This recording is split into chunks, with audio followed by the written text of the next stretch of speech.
My name is Abel Sithole. I'm with the USB Leaders Angle.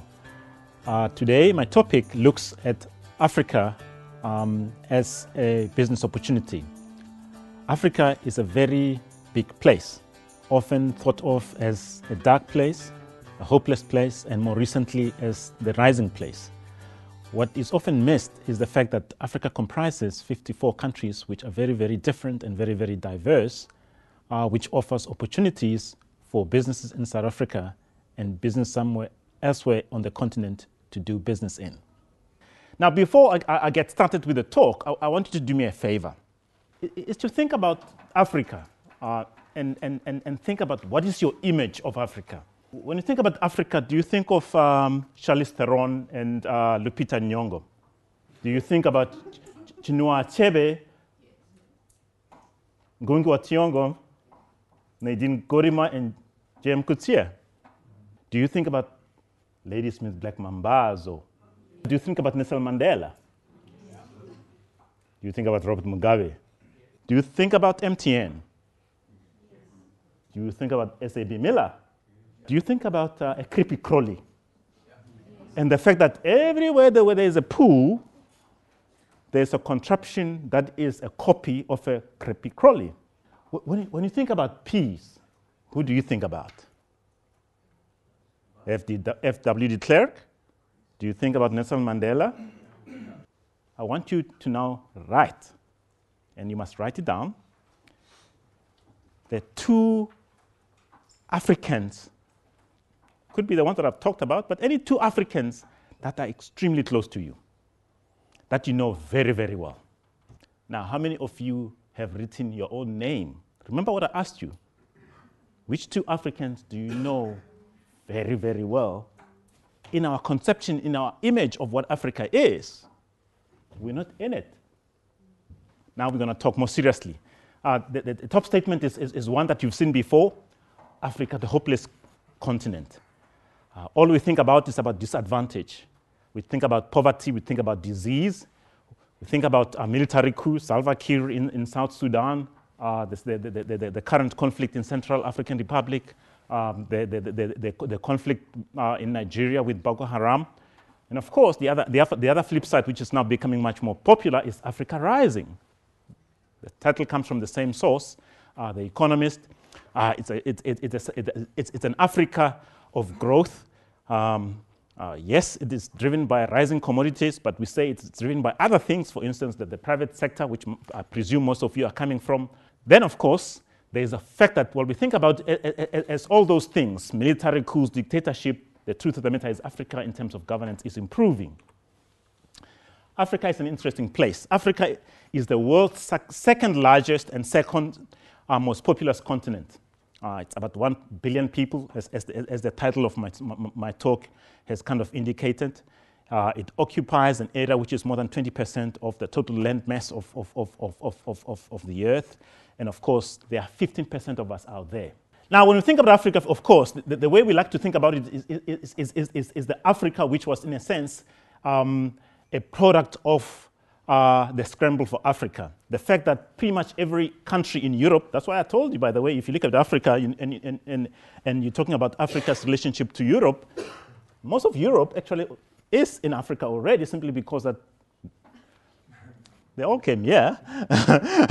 Whether the Belgians or the Germans or the Spanish, the French, the English or the Italians and the Portuguese, you see what we call Anglophone Africa, but the countries in Africa that were part of the English tradition, so to speak, and have retained some of that.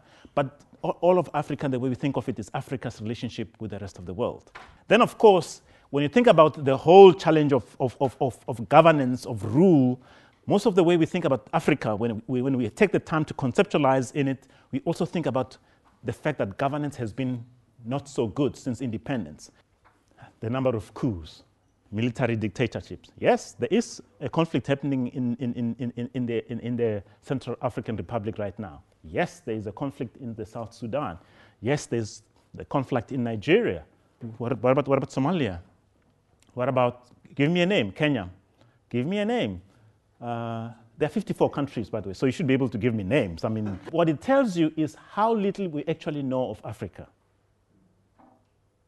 ourselves. Why? Because we're not in it. So when you think about coups, the most important thing is that what you see is that actually there's been a significant improvement. Yes, you can still think of these conflicts that are happening everywhere in Africa, but if you to take a step back, you can see I'm grey, so I've been around for quite a while. You go back, say, to the 80s and say how many countries in 1988 were in conflict relative to how many countries are in conflict today. I can tell you it's a rhetorical question. 80% of countries in Africa were in one form or other of internal conflict in the 80s. Today, how many do you think? Less than 20%.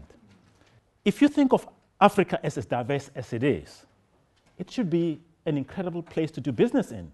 It is amazing how we as a continent has exported stuff to the world that we don't recognize anymore, because we don't think it is ours or we own it, or actually it is something that we are associated with. It's kind of an indication of where the continent and the respective countries, which I'll come back to later, have performed in the continent over the last couple of years. And what you see is that, yes, we come from a low base, but there's been enormous, significant growth, some of which we take advantage of, but we don't realize the extent to which it actually is quite beneficial to us. The most important thing is not so much that it has grown, but it's the fact that there are opportunities that are still very, very real. While most of the time we associate those opportunities mostly with resources, it is actually the fact that, given the fact that you have 1 billion people, you have this resident capacity to consume all kinds of things, not just the stuff of simply providing resources to the rest of the world, but we can actually produce a lot more. These are Africa's kind of largest cities in terms of population. Lagos with about, say, between 17 million and 21 million, depending on how you look at the picture. And then Cairo coming down at about 9, Kinshasa, then it becomes about 7, South Africa, Joburg, around 5 to 7, Mogadishu, the same kind of name, until you get to Casablanca with about 4 million people. You might say, where is Cape Town? Cape Town is the 11th biggest city with about 3.8 million people, and Durban is the next one with 3.7. Now, imagine you wanted to take a trip to all those places. And imagine what would be the best way to do it. Being in Cape Town, I'll start from Cape Town. Where would I go first? Next, Dar es Salaam. Where would I go from Dar es Salaam to Kinshasa, to Kinshasa, Brazzaville? From Kinshasa, Brazzaville, I either have the option of going to Mogadishu in Somalia, then cutting across to Khartoum in Sudan, going to Lagos in Nigeria, going to Abidjan in the Ivory Coast, going to Casablanca in Morocco, then what will be the next one? Cairo and Alexandria.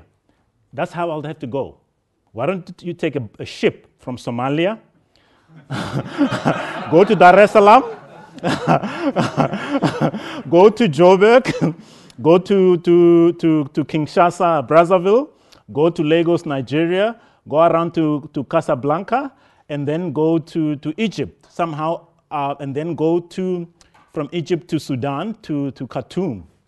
So when we think about, okay, we need infrastructure to connect the continent, people then think, oh, the only way you can do it is actually to take a boat. Actually, a railway connecting Cape Town to Cairo will work very well, because what it will do, it'll provide a support to a boat that will probably do that trip around the continent, or it'll give you access to the inland countries by actually crisscrossing it east to west. Sometimes we are so closed in how we think about solutions to problems that sometimes when you take a step back, you say, but isn't there an easier solution? I mean, if I started with those cities, you wouldn't have never thought of them actually in a way possible to connect them in one single move. But it talks to the fact that Africa still needs to think creatively about how to connect ourselves. So the differences between countries are so stark that unless you appreciate that, you can't actually appreciate what the opportunities actually are offered. Anybody work for the big retailers like Shoprite, Checkers, and Woolworths that have built capabilities in the continent? The most interesting thing about the fact that we as South Africans have had this push is that a Shoprite, Checkers that has been successful in merchandising in South Africa, the minute they move to Zambia, they have a challenge. You know what the challenge is? They have to stop being a merchandising company and become a logistics company. Africa is quite interesting. We, number one, don't think ourselves as South Africans. So when we actually approach how to do business in Africa, we actually normally come up with a mentality, with an image of Africa that is very, very European or American. So if you're moving goods between those places, you're talking a totally different kind of doing business than the one you will think about if you're actually doing business in a European context. The world's fastest growing economies, and this is the world's fastest growing economies. This is quite interesting. The most interesting is that in the last kind of 10 years, it is the fact that there is a tip to African countries being the area where the action is actually taking place. When we talk about Africa rising, that's what that really means. You can see on the graph that actually, yes, I mean, when you think about Mozambique, where is Mozambique? It's growing at 7.7%, but after a long civil war, it's starting from a low base. Congo is growing at 7%, again from a low base, but it's growing. And the interesting thing, of course, about Africa is that actually, while we in South Africa think of young people as kind of the people that we depend on, when you go to the rest of the continent, young people are the market. They are the consumers. They are the people that make the decisions.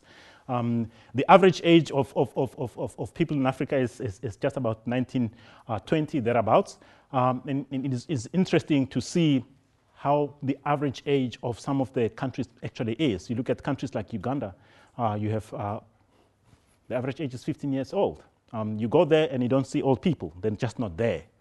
And that's a fact. So if you're thinking of what is the market that you must sell to, it's a market of young people. And I think the misconception of what kind of market Africa presents is one largely part of the reason why most companies that go into Africa actually fail. So again, the only way you can actually succeed in doing business in Africa, and there is a lot that you can do to succeed, you actually have to relocate yourself in the continent and understand it for what it is, not to understand it for what you think it should be, because you've gone out there and been told how things are being done somewhere else. It's got to be, what is Africa, and how do I sell to Africa in the way that actually resonates to the country itself. Then the famous argument, but the people are not creative. It's not true. Why do you say it's not true? Because I asked you, who invented the Dolores? He gave me an answer. Well, he didn't know, but he gave you an answer. I asked you, who invented the creepy crawly? I think you knew that. I asked you about some of the most famous creative writers out there. You knew who they were. I asked you a couple of people who create music, beautiful music. Of course you knew who they were. I asked you about some of the big companies that are very famous, like S.A.B. Miller, and you knew who they were, including MTN, Shoprite Checkers. You can name your favorite company, and you knew who they were. How many people's last vacation was in Africa? Africa has a lot to offer. I mean, it's amazing that, yes, I mean, if I'm in Cape Town, I'll start with Table Mountain and the waterfront and the biospheres of the Western Cape. And of course, you can go to the Wild Coast on the one end, go to the Kruger Park and via Umfolozi and go all the way there, or you can go the other way into the West Coast, all the way to a small little place called Lekkerseng. Where is that? Namakwaland somewhere. It's a beautiful place to be. But of course, you could think of it this way. You could think about the pyramids. You can think about, give me a name. You can think about the lakes. You can think about the gorillas. You can think about the falls. Every single country has something different to offer. So the ability to actually visit the continent as a vacation, it's quite big. But how many of us actually take advantage of that? I think the Europeans know more about Africa than sometimes we actually know about ourselves. Now, it all goes about how do you imagine yourself in the continent. Unless you take the time to be in it and spend time to appreciate what it can offer, you don't stand a chance of making it work on the continent. Okay. Thank you very much. I think it's spot on time.